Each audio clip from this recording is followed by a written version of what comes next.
Good morning दोस्तों। 10th class जो NCERT चल रहा था जिसमें हम सांख्यिकी चैप्टर को चालू किए थे। कौन सा चैप्टर चालू किए थे जी? सांख्यिकी चालू किए थे। तो उसमें से 14.1 था वो आपका पूरा कंप्लीट हो गया। हम उस समय बताए थे आपको कि टोटल 3 टॉपिक पढ़ना है हम लोग को, एक माध्य, एक बहुलक और एक माध्यिका। ठीक है, तो 14.1 तो खत्म हो चुका था भाई। उसमें कुछ क्वेश्चन भी हमने बना लिए और ऑब्जेक्टिव क्वेश्चन भी देख लिए कि नहीं। अब बात आता है कि 14.2 अगला एक्सरसाइज है 14.2 बहुलक।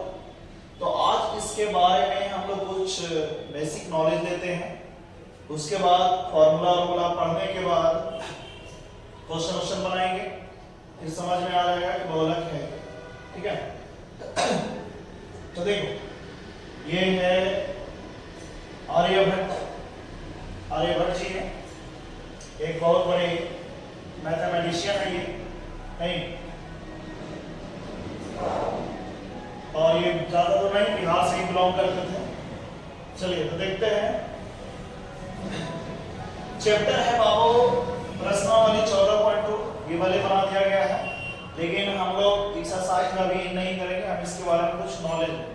ठीक है, तो क्वेश्चन वाले ये देखिए, यहाँ पर क्वेश्चन जो है आपका 14.2 एक्सरसाइज का क्वेश्चन है। तो कह रहा है कि निम्नलिखित सारणी किसी अस्पताल में एक विशेष वर्ष में भर्ती हुए रोगियों की आयु को दर्शाती है। उपरोक्त आंकड़ों का बहुलक और माध्य क्या? तो माध्य तो आप पढ़ ही चुके हो, उनका लगी कोई दो राय नहीं है, नहीं आप माध्य पढ़ चुके हो। तो हम लोग को पढ़ना है बहुलक। क्या पढ़ना है जी? बहुलक। तो बहुलक के बारे में जानकारी लेते हैं कि बहुलक क्या है। चलिए दूसरा टॉपिक है, आज इसी के बारे में हम कुछ चर्चा करेंगे। इसको जरूर देखें, क्योंकि इसको देखे बिना आप इसको हल नहीं कर सकते। सबसे पहली बात तो देखिए बात, बहुलक को इंग्लिश में बोलते हैं मॉड। क्या बोलते हैं? मॉड। इसको हम सूचना देंगे एमओ। एमओ क्या सूचना? एमओ से सूचित करें, मोमोज नहीं, एमओ। और बहुलक कहा जाता है कि बहुलक है क्या? तो बहुलक कहने का मतलब है कि जो चर मान दिया रहेगा, तो उस चर मान की जो सबसे अधिक बारंबारता होगी वही बहुलक कहलाएगा। क्या कहलाएगा? बहुलक। तो बहुलक कहेंगे बाबू जिसकी चर मान की बारंबारता सबसे अधिक हो, उसको क्या कहेंगे? बहुलक। क्या कहेंगे? बहुलक। देखिए एक हम प्रश्न ऐसे लेते हैं, पहले ध्यान दो, बहुत सिंपल है। मान लीजिए कि चर मान हमको दिया है 2 3 4 5 1 2 6 2 3 2 4 2 3 2 2 5 6 2 का बहुलक बताएं। आ गया प्रश्न, का बहुलक बताएं। एग्जाम में ये प्रश्न जरूर रहता है, ऐसा क्वेश्चन जरूर रहता है।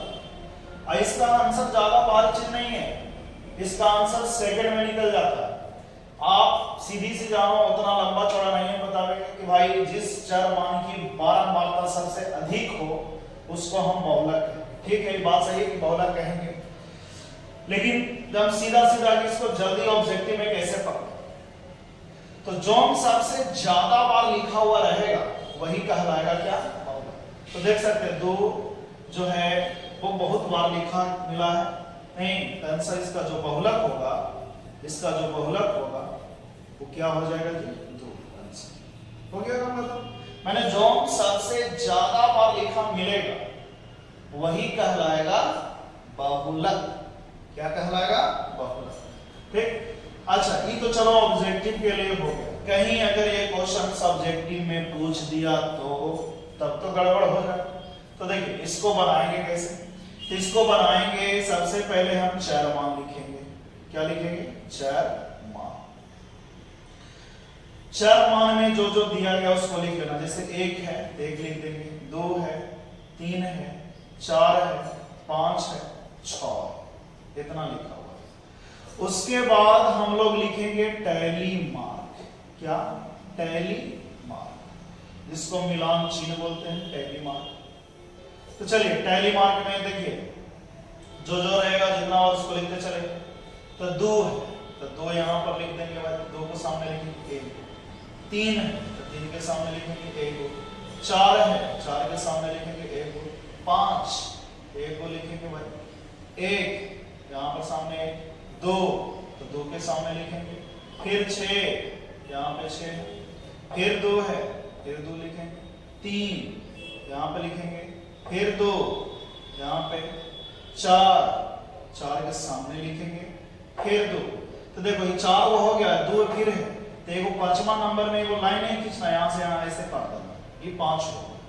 फिर 3 तो यहाँ पर लिखेंगे, फिर 2, फिर आगे बढ़ाइए 1, फिर 2 1 बढ़ाइए 5 के सामने लिखेंगे, 6 के सामने 2 के सामने। हो गया? ये सब्जेक्टिव में अगर बाय चांस आ गया क्वेश्चन तो इसको ऐसे बना। फिर उसके बाद हम यहां पर लिखेंगे बारंबारता। बारंबारता बताइए बारंबारता इसका कितना हो जाएगा जी? 1। इसका कितना होगा? तो 5 ही हो गया, 6 7 8 हो गया। ये कितना हो गया? 3। ये कितना हो गया? 2। ये कितना हो गया? 2। ये कितना हो गया? 2। तो देखो यहां पर ध्यान देना है कि जिस चर मान की बारंबारता सबसे अधिक होती है, एकदम बहुलक का मतलब यही है बाबू कि बहुलक कहेंगे क्या कि जिस चर मान की बारंबारता, जिस चर मान की बारंबारता अधिक हो, बारंबारता क्या? अधिक, वही कहलाता है बहुलक। क्या कहलाता है?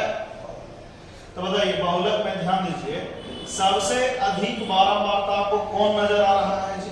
तो सबसे अधिक है 8, है ना? 8 किसका है? तो 2 का। तो ये वाला जो आप देख रहे हो 2, तो यही आपका बहुलक कहलाएगा। कौन? 2। तो इसका आंसर जो हो जाएगा बहुलक, बहुलक जो होगा, बहुलक क्या हो जाएगा? 2 हो जाएगा। बहुलक क्या होगा? 2। ये हो जाएगा इसका आंसर। तो ये आप बना सकते हैं सब्जेक्टिव के तौर पर, एक ऐसे सवाल रहेंगे आपको। ठीक, ऑब्जेक्टिव आपको क्वेश्चन मिला तो सीधा देख लो कि सबसे ज्यादा बार कौन लिखा गया है, और सबसे ज्यादा बार जो लिखा गया होगा वही आंसर हो जाएगा। समझ गया क्या? बहुत आसान है। बस अगर इसको देखो, इसको चालू करने का हमारा मेन मकसद क्या है? इसको चालू करने का मेन मकसद है कि आपका जो कैलकुलेशन है वो स्ट्रॉन्ग करे। ये कोई भारी चीज नहीं है, माद मादिका बहुलक बहुत हल्का है विषय, लेकिन इसको चालू इसलिए किए हैं ताकि कैलकुलेशन जो है आपका जोड़ घटाने गुना भागा करने का जो सिस्टम वो आपका स्ट्रॉन्ग है। और स्ट्रॉन्ग अगर हो गया तो फिर कोई क्वेश्चन आपसे छूटेगा नहीं। इस चीज को ध्यान, तो ये बहुलक का हो गया है। लेकिन अब आगे बात करते हैं, ये तो ऑब्जेक्टिव के लिए लास्ट जब हम इसको खत्म करेंगे तो फिर ऑब्जेक्टिव का एक सेशन लेकर चलेंगे। ठीक है? तो देखिए यहां पे समझिए बहुलक, ध्यान दीजिएगा। बहुलक को अगर मान लीजिए कि आपको वर्ग अंतराल दिया हुआ है, वर्ग अंतराल दिया है, तो अगर वर्ग अंतराल आपको दे दिया गया है वर्ग अंतराल, तो वर्ग अंतराल हमको पता है कि वर्ग अंतराल 2 तरीके से रहता है बाबू। एक समावेशिक विधि में मिलेगा आपको, कौन विधि में? समावेशिक। और एक मिलेगा अपवर्जी विधि। इस चीज को ध्यान दीजिए, अपवर्जी विधि। तो देखिए बहुलक बनाते समय ध्यान देना है कि वर्ग अंतराल समावेशिक विधि में नहीं होना चाहिए, समावेशिक विधि में नहीं होना चाहिए। वर्ग अंतराल हमेशा होना चाहिए किसमें? अपवर्जी विधि में। अगर समावेशिक समावेशिक से अपवर्जी विधि में चेंज करना है, उसका भी कुछ नियम है। याद रखिए कि बहुलक बनाते समय हमको ये ध्यान देना है कि वर्ग अंतराल जो आपको लिखा हुआ मिलेगा वो समावेशिक विधि में नहीं होना चाहिए। तो किस में होना चाहिए जी? अपवर्जी विधि में। अगर आप समावेशिक विधि में बनाते हैं तो उसका आंसर गलत आएगा, वो मान्य नहीं होगा। ठीक, तो वो कौन सी विधि में होनी चाहिए? अपवर्जी विधि में। समझ गए इस बात को? कौन सी विधि में? अपवर्जी विधि में होनी चाहिए। तो अब बात करते हैं कि अपवर्जी विधि। तो अपवर्जी विधि हम आपको पहले ही स्टार्टिंग में फर्स्ट पार्ट 1 जो पहला पार्ट बताया था माध्यम, उसमें आपको अपवर्जी और समावेशिक विधि का ज्ञान दे चुके हैं। ठीक, इसके बारे में बता चुके। समावेशिक के कहने का मतलब है, देखिए हम आपको बताते हैं यहां पर भी समावेशिक का मतलब क्या है भाई, और एक होगा अपवर्जी विधि क्या होगा। ध्यान, क्योंकि ये बहुत जरूरी है, और अगर इसको आप नहीं जानिएगा तो आप कहीं ना कहीं बहुलक बनाते समय आपको कुछ ना कुछ दिक्कत होगा। तो देखिए समावेशिक विधि में मान लीजिए कैसे लिखा रहेगा, 5 से 9, 10 से 14, 15 से 19, 20 से 24, 25 से 29, और एक हम यहां पर देते हैं 10 से 20, 20 से 30, 30 से 40, 40 से 50, 50 से 60। देखिए दोनों में आपको दिखाई देगा कि दोनों में कहीं ना कहीं अंतर है, दोनों में कहीं ना कहीं अंतर है बाबू। देखिए खत्म हुआ है 9 पे, शुरू हो रहा है 10 पे, खत्म हो रहा है 14 पे, शुरू हो रहा है 15 से, खत्म हो रहा है 19 पे, शुरू हो रहा है 20 से, खत्म हो रहा है 24 पे, शुरू हो रहा है 25 पे। मतलब जहां पे ये खत्म हो रहा है, जहां पे उच्च सीमा समाप्त हो रहा है, वहां पे निम्न सीमा शुरू नहीं हो रहा है। ठीक है, अब आगे समझिए, यहां पर ध्यान दीजिएगा, और इसमें देखिए खत्म हुआ है 20 पे, शुरू हुआ 20 पे, खत्म हुआ 30 पे, शुरू हुआ 30 से, खत्म हुआ है 40 से पे, शुरू हो रहा है 40 से, खत्म हुआ 50 पे, शुरू हुआ है 50 से। इसमें और उसमें फर्क है कि भाई ये जहां पे समाप्त होता है वहां से ये शुरू नहीं होता है, और ये जहां पे खत्म होता है वहीं से शुरू होता है। तो इसको बोलेंगे अपवर्जी विधि और इसको बोलेंगे समावेशी विधि। जहां पे खत्म हो वहीं से अगर शुरू नहीं होता है तो आप ध्यान रखिए कि वो समावेशी विधि में है, जहां पे खत्म होता है वहीं से शुरू होता है तो समझ जाइए कि अपवर्जी विधि में है। ठीक, अब देखो अगर बाबू कहा जाए, इसमें थोड़ा सा ध्यान दीजिएगा, अगर हम बोल दें कि 14, तो 14 किस श्रेणी में आएगा, कौन से वर्ग अंतराल में आएगा? तो 5 से 9 में आएगा, कि 10 से 14 में, कि 15 से 10। तो देखिए 14 जो होगा वो 10 से 14 के बीच में ही आएगा, 14 तक ही आएगा। कारण है कि जब खत्म हो रहा है 14 तक, समझो 14 जो होगा इसी में सम्मिलित होगा, 14 इसी में सम्मिलित होगा। ठीक, और 19 जो है इसी में सम्मिलित होगा, 20 में नहीं जाएगा, अगला में नहीं जाएगा। 24 जो होगा इसी में सम्मिलित होगा, 24 पॉइंट कुछ भी रहेगा इसी में सम्मिलित रहेगा। ठीक है, लेकिन यहां पर ध्यान दीजिए, अगर 20 आ गया तो 20 इसमें नहीं रहेगा, क्योंकि 10 से 20 को छोड़कर 20 से कम, तो 20 से कम तो 19.9 तक इसमें रहेगा, और 19.9 के बाद जो आता है 20, तो 20 अगला श्रेणी, अगला वर्ग अंतराल में चल जाएगा। अगर आपसे पूछ दे कि 40 किस वर्ग अंतराल में आएगा, तो 40 भाई 30 से 40 में नहीं आएगा, और 40 से 50 में आएगा, इसमें आएगा, क्योंकि ये 30 से 40 तक नहीं है, 40 से थोड़ा सा कम होगा, तो कम होगा तो इसमें आएगा। लेकिन यहाँ पर वैसा बात नहीं, 14 है तो 14 भी इसमें सम्मिलित होगा भाई, 19 है तो 19 इसमें लीजिए, 24 है तो 24 इसमें लीजिए। लेकिन अगर यहाँ पे 50 है तो 50 इसमें ना आकर के अगला में आएगा। तो ये है अपवर्जित विधि। तो बहुलक बनाते समय हमको सबसे पहले ये ध्यान देना है कि वर्ग अंतराल अपवर्जित विधि में होना चाहिए, ना कि समावेशिक विधि में। अब बात करते हैं, कहीं अगर समावेशिक विधि में आपसे दे दिया जाए और पूछ दिया जाए अपवर्जित विधि में कैसे निकालेंगे, तो कैसे करेंगे तो सुनिए।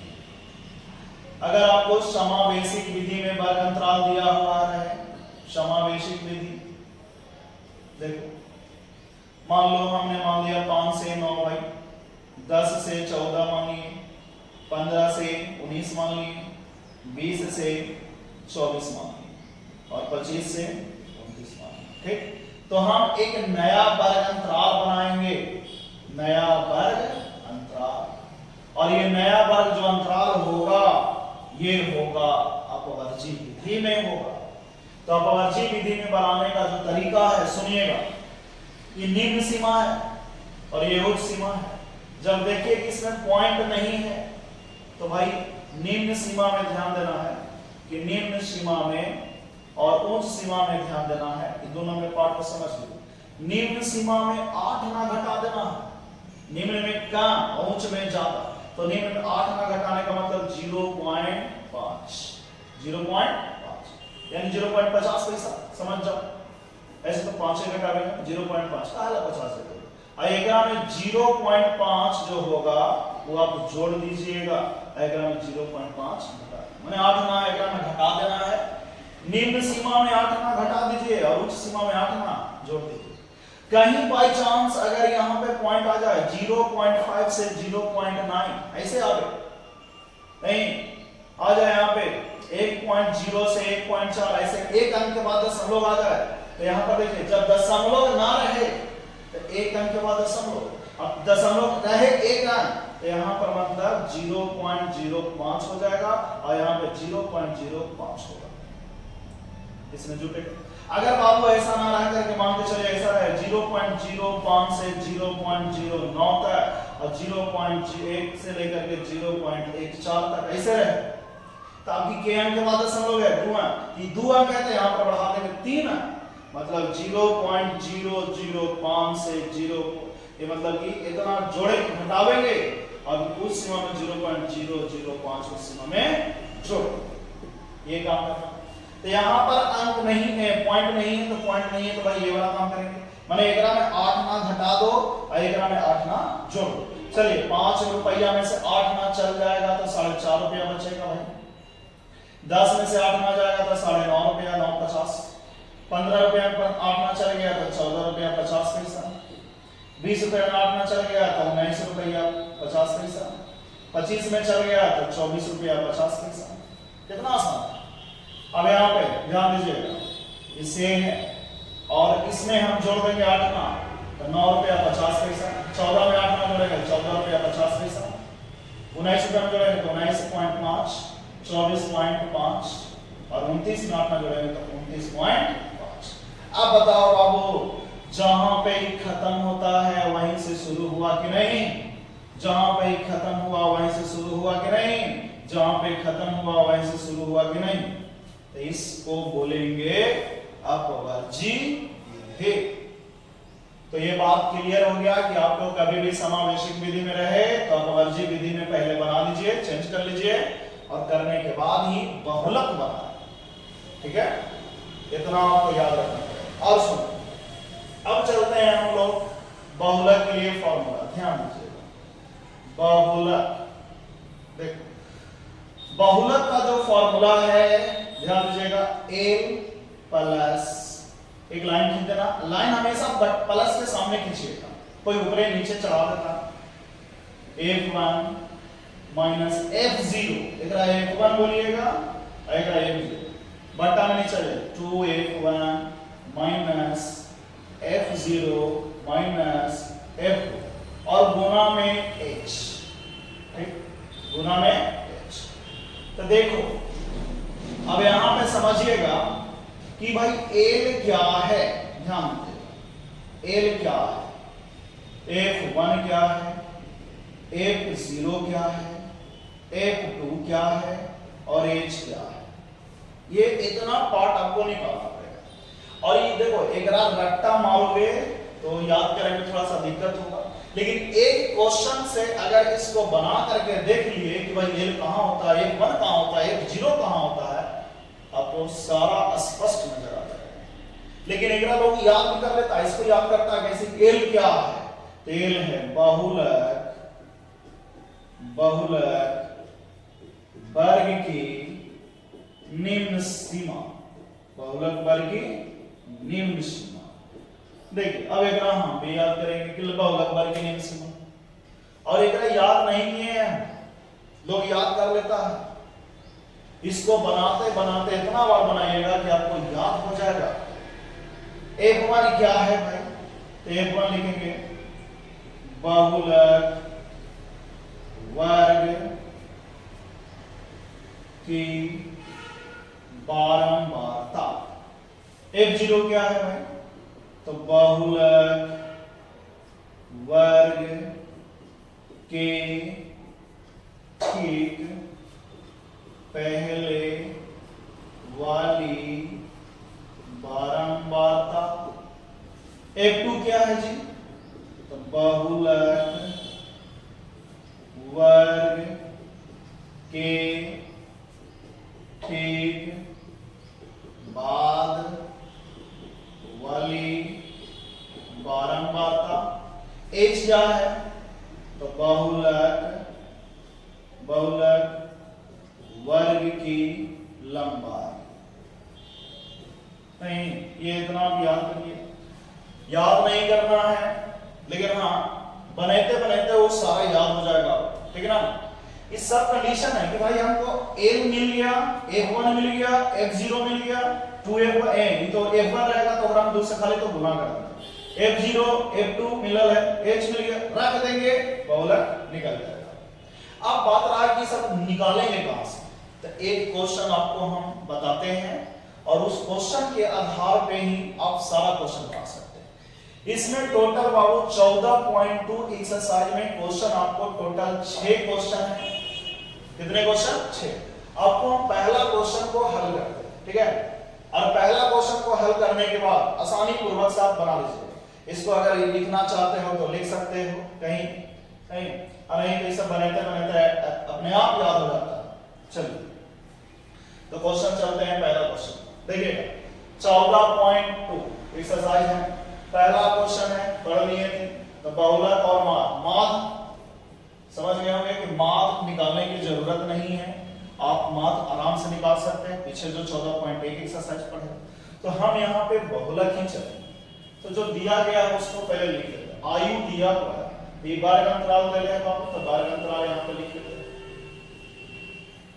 वर्ग अंतराल 5 से 15, 15 से 25, 25 से 35, 35 से 45, 45 से 55 और 55 से है 65। ओके, ये वर्ग अंतराल। अब आगे सुनो, रोगियों की संख्या 6, 11, 21, 23, 14, 5 बड़ा छोटा है, इसका मतलब 12 बनता है। क्या है, 12। कितना है, 6, 11, 21, 23, 14, 5। ओके, देखिए हम यहां पे फॉर्मूला लिख देते हैं, बहुलक बराबर, ध्यान दीजिएगा, बहुलक बराबर है L plus F1 minus F0 बटा 2F1 minus F0 minus F2 और गुना में है H। अब देखो बहुलक निकालना है, तो हम आपको थोड़ा देर पहले ही बताए हैं कि जो सबसे अधिक बारंबारता होता है वही बहुलक कहलाता है। तो चर मान वहां पे दिया रहता है, यहाँ तो चर मान है नहीं, तो एक में सबसे पहली बात आता है कि बहुलक वर्ग ढूंढिए। कौन सी ढूंढिए, देखिए बहुलक वर्ग, ध्यान दीजिएगा, बहुलक वर्ग ढूंढना पड़ता है। बहुलक वर्ग कैसे ढूंढे, तो बहुलक वर्ग ढूंढने का मतलब है देखना पड़ेगा सबसे ज्यादा बारंबारता कौन है, सबसे अधिक बारंबारता कौन है?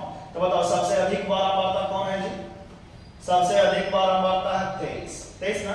तो जो सबसे अधिक बारंबारता रहेगा ओकरा घेर देना इस तरह से, घेर दिए।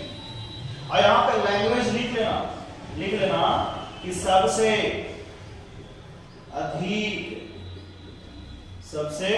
अधिक बारंबारता कौन है?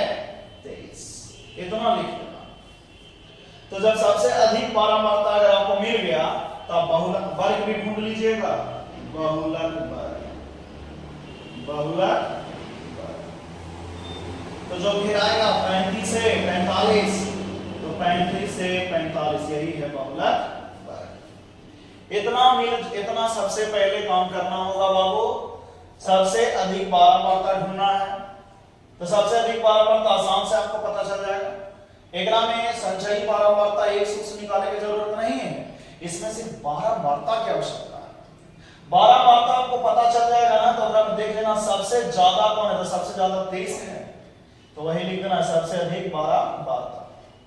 लड़का यही सब छोड़ देता है, घेरता होता नहीं है, नंबर कट जाता है और कहेगा कि हम बना करके ट्राई भी किए थे, तो बना करके आया ठीक है, ओकरा प्रोसेस से चला, ये सब ध्यान देना। तब बहुलक वर्ग जो होगा 35 से 45 होगा। अब सुनिए, अब आपको चाहिए बाबू L चाहिए, F0 चाहिए, F2 चाहिए, पहले F1 लिख देते हैं, F1 चाहिए, F2 चाहिए और H चाहिए। इतना सारा चीज चाहिए, देखिए ठीक, सब निकल गया तो हम सारा उसमें रख देंगे, आंसर चला गया। तो देखो बाबू अब समझिएगा, ए तो जो हम लिखवाए थे लैंग्वेज उसको पकड़िएगा। एल क्या है? एल जो होता है बाबू ये वाला होता है, ये जो बहुलक वर्ग है ओकर निम्न सीमा होता है। एल जो आवेगा, एल जो घेरे हो, ये जो निम्न सीमा है बहुलक वर्ग, वर्ग में निकला तो वर्ग का निम्न सीमा तो ये 35, घेरलता में ये ना कहने देख लेना, घेरलता में तो 35 है, तो एल का मान हो जाएगा 35। हो गया। अब सुनिए, ये जब बारंबारता को आप घेरिएगा ना तो सीधा सीधा घेरलता से ठीक ऊपरे, ध्यान रखना, घेरलता से ठीक ऊपरे ये हो जाएगा बाबू F0, ये हो जाएगा F1 और ये हो जाएगा F2। घेरलता के ऊपरे से स्टार्ट करना, 0 1 2, फिर से घेरलता के ठीक ऊपरे से 0 1 2, माने F0 F1 F2। तो देखो F0 पहुंची आया तो बारंबारता के ठीक पहले वाला, F1 क्या आया तो बारंबारता ही आया, F2 क्या आया बारंबारता के ठीक बाद वाला है कि नहीं। तो यहां पर F0 का मान हो जाएगा कौन जी 21, F1 के मान होगा 23, F2 का मान होगा 14। हो गया, सिंपल। तो पूछेगा F0 क्या है, तो बहुलक वर्ग के ठीक पहले वाली बारंबारता।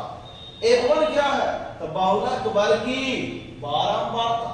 F2 क्या है, तो बहुलक वर्ग के ठीक बाद वाला, देखो बाद वाला, ये बारंबारता है तो ठीक ही बाद वाला हो गया, तो F2 हो गया। H कैसे निकालेंगे, तो देखिए ये जो देख रहे हैं घेरलता कितना बढ़ा है, तो कितना है बढ़ा भाई, तो 10 बढ़ा, तो यहाँ पे आप 10 लिख दीजिए। H का मतलब बहुलक वर्ग की लंबाई, कितना लंबाई है तो 10 का लंबाई, है ना।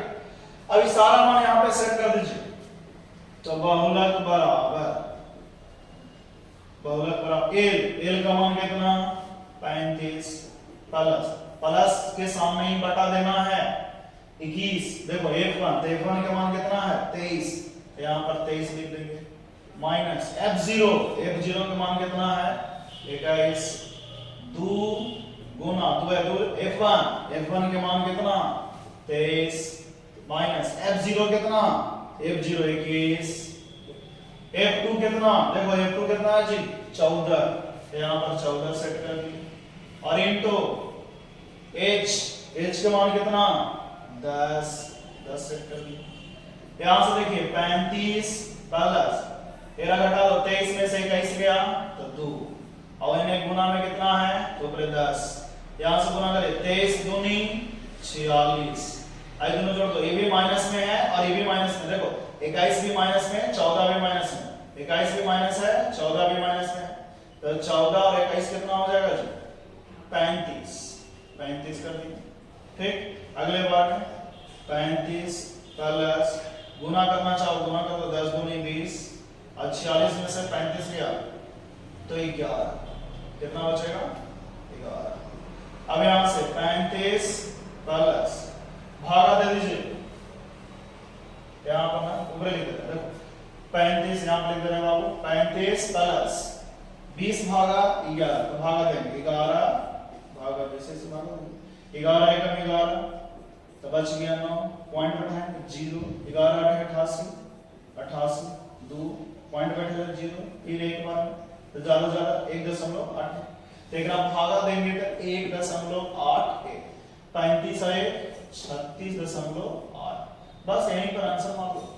ठीक है, एक लिखना चाहो तो एक लिख सकते हो, एक लिख दो, ये आपका फॉर्मूला हो गया।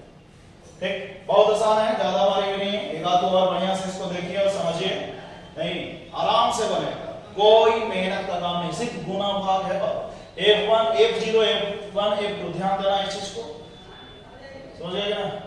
चलिए बाकी आपसे क्वेश्चन नंबर ध्यान दीजिए, इसको उतार लीजिएगा। ठीक, क्वेश्चन नंबर आपसे 2 बनेगा, 3 4 5 6 क्लियर बनाइएगा। बाकी अगले वीडियो में हम इसको फिर से आएंगे, फिर बनाएंगे। ठीक है, 2 3 4 5 स्टार्ट करेंगे, बाकी आप टेबल बना करके रखिए और मिलाइए, मैच करिए कि सही जा रहा है कि नहीं। ठीक है।